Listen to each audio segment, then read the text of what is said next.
Welcome back to the ASUG News Studio. My name is Tom Wilk. I'm delighted to have Matthew Maday in here with us. He is the CEO of Oncall Interactive, and we are lucky to have him hastily scheduled, but we're awesome. I'm glad you're in studio. Welcome. Thanks for having me. So the asug.com website has been much talked about, and Matthew's company is leading that change, and we're very excited about it. So, you know, we look at the ASUG user community, such a diverse group. How did you approach that in terms of redesigning the site? Well, first of all, I was thrilled to be able to work with this community. It's a community of such smart people, and they get it. Yep. Which is really nice. But we really approached it just like we approach anything else. We have Oncall has a pretty effective user experience development process that we used, and it really thinks about what the business needs, what the users really want and need, and then what's technically feasible. And we started by really defining personas. Are you familiar with defining personas? No, let's talk about that. So a persona, if you think about demographics, everyone's talking demographics. Well, a 45-year-old that makes $100,000 does not use a site the same way that someone that is, the same exact way. But if you think about it, if you're waiting for a bus and you need the schedule, it doesn't matter what you're going to access the site in the exact same way. So it's thinking about what the user's intent is as opposed to how much they make and their age. So what we do is we took individuals that had the same intent and grouped them together. And then we figured out how to get them from a starting point to a targeted goal. If you think about what the average ASUG user needs, they just need information quickly and they need a lot of it. And we're struggling with that with the current site. So we're helping to provide that information in a more meaningful way and a better way. That's great. I mean, I'm sure ASUG people would love to hear that there is a strategy and a big thought process behind this, because for years they've been frustrated with this. And absolutely. And you guys have put a lot of time into this and getting ready for the big debut. Do we have a debut date? I can't disclose. Sometime early next year, I think, is the official debut date. Okay, all right.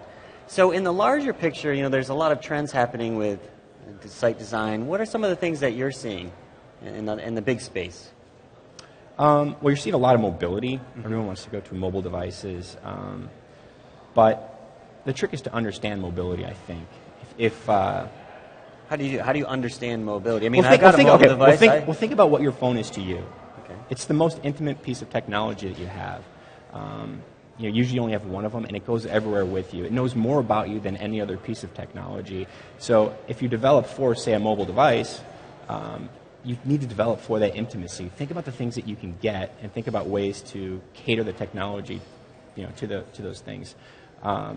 Also, the concept of a web, is it a website for a computer or a website for a device?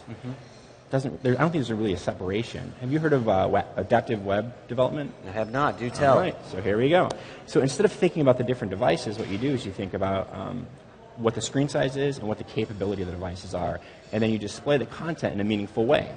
So that I would build one page, and it would be smart enough to understand what it's being played on, and it would put the information in the most useful way for that, for that device. Okay.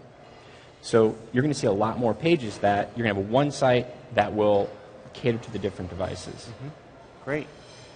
So I'm sure the ASUG members are, they are technology savvy, and so they know a good UI from a bad UI. So in terms of user interfaces, how are you approaching that with this particular site?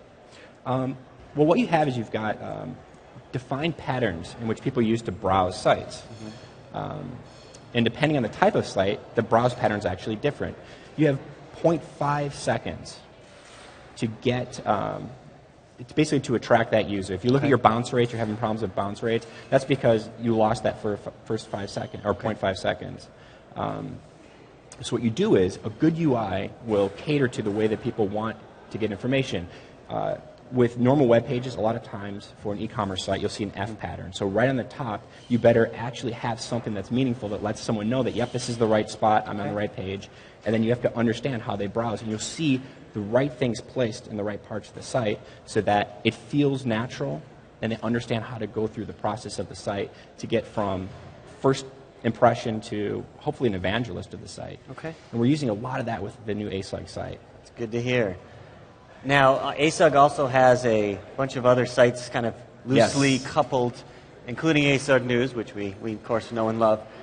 How are you approaching that, making sure that those sites are connected, under the brand, but also accessible, things like that? What we're doing is we're applying a more unified approach. Okay.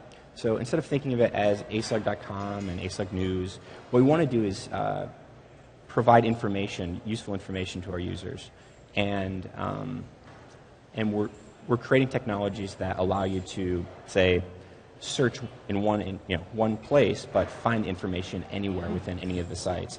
So the idea is to apply a unified framework, but then have all the sites that kind of sit on top of it, so you can share information in new ways. So not have to log into various different sites? Yes, single sign-on will definitely be part of this first. Right. Absolutely. Are there any other sneak preview things you could tell us? Well, we're still not breaking any confidential agreements or anything. Sure. I'd love to. I mean, I know it's like, there's yeah, demand I for know. the new ASUG.com. So, okay, so social is at the very core of the new site. Right? We want to create new ways for people to communicate and collaborate.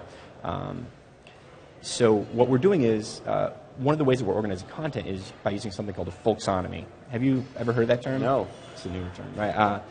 Taxonomy is the way that content is organized. Sure. So what we're doing is we're playing off of the social environment and organizing data in real time based on the way that people interact with it, so that your information will be accessible in a unique way to you, and the community will kind of help you to find the best information. And it's constantly going on. It's a living, breathing site that will be better and better as more and more people participate. It's going to be awesome. I can't wait till it comes out. I think there are a lot of people that can't wait for it. So, yeah. Matthew, thank you very much for stopping by. We appreciate it. Looking forward to the ASUG news site. ASUG news site, I should say, next year sometime. Next up, Courtney's going to have Jason Rose from SAP talking about the BI roadmap. So stay tuned about 10 minutes. Thank you.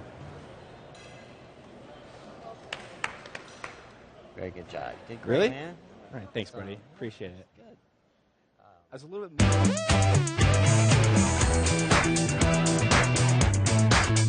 more...